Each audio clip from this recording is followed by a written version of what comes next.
رسول الله صلی الله علیه وسلم فرمائے حدیث مبارک کی ولا سفر او د سفر د میاشتې سپیرتوب دین اسلام کې نشته ولا سفر د سفر میاشتې سپیرتوب منحوسیت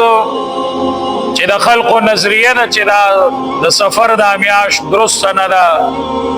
مونږ باندې کارونه راس ناراضي کچا پدی کې مثال نکاح وکړه یا کاروبار شروع کړو نو دا نظریه لري چې دا بس پیروي نو دا الله رسول محمد رسول الله صلی الله علیه وسلم فرمای ولا سفر شریعت مطهره کې دین اسلام کې د میاشتې د سفر سپیرتوب نشته لہذا څنګه چې د کال یولس میاشتې دي او هغه کې ته دا نظریه نه لري ته دا عقیده لري چې دا سمې میاشتې دي سپیره میاشتې نه دي نو همدغه شان نظریه او عقیده ساته چې میاش د سفر دا سپیره نه ده که میاش د سفر کې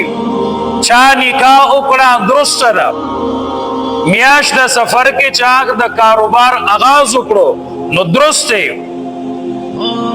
شریعت مطهره کې میاش د سفر دا سپیره نه ده نو لہذا د عوامو دا عقیده چیرې دا میاش د سپیره ده داسې خرافات دي اسی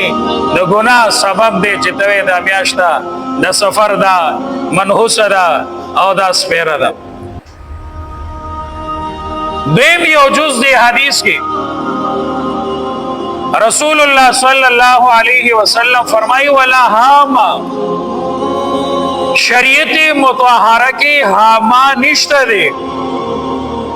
هاما ستوي حدیث مبارک کې چرازی ولا هاما هاما ویلې کېږي ستا د دور جاهلیت یو رسم او یو عقیده وا چې کله به یو انسان بی ګناه قتل کړی شو کله به یو انسان سره ظلم وکړی شو او بی ګناه به دا انسان ووجلو نو دی به چې کله قبر کې خخ کړو دا مقتولو دا مړی به چې کله قبر کې خخ کړو نو دور جاهلیت کې دا یو عقیده وا چې د سر نه یو مارغه راوالوزي د سر نه یو مارغه جوړ شي او هغه مارغه راوالوزي او د وارثانو ته په درشل باندې ناست وي د کور په درشل باندې ورته ناستي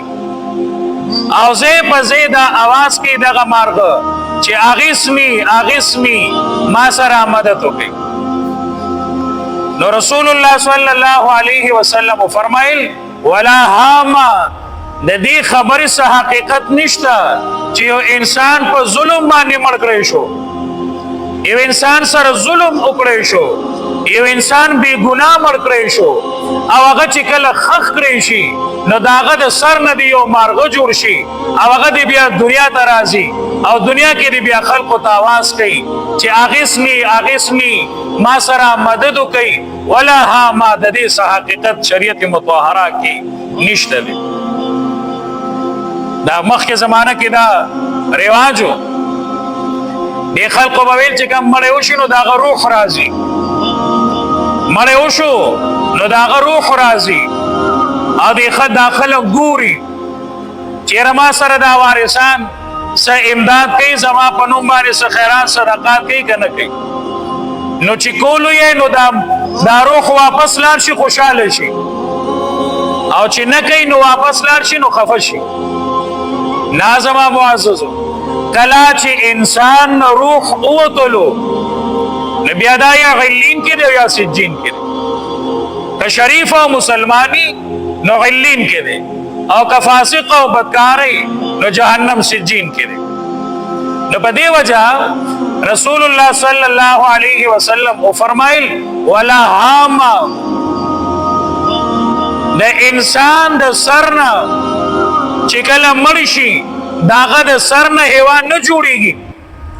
داغه د سرنا مارغه نه جوړیږي، هغه بیا دنیا ته نه راځي. دا د دور جاهلیت یو رسم او عقیده و چې نبی صلی الله علیه وسلم کو فرمایل ولا هام. یو بل حدیث کې ورسره ولا نو اراضی، دور جاهلیت کې یو رسم هغه به چې کله باران وشو نو د باران نسبت به هغه ستورو ته کولو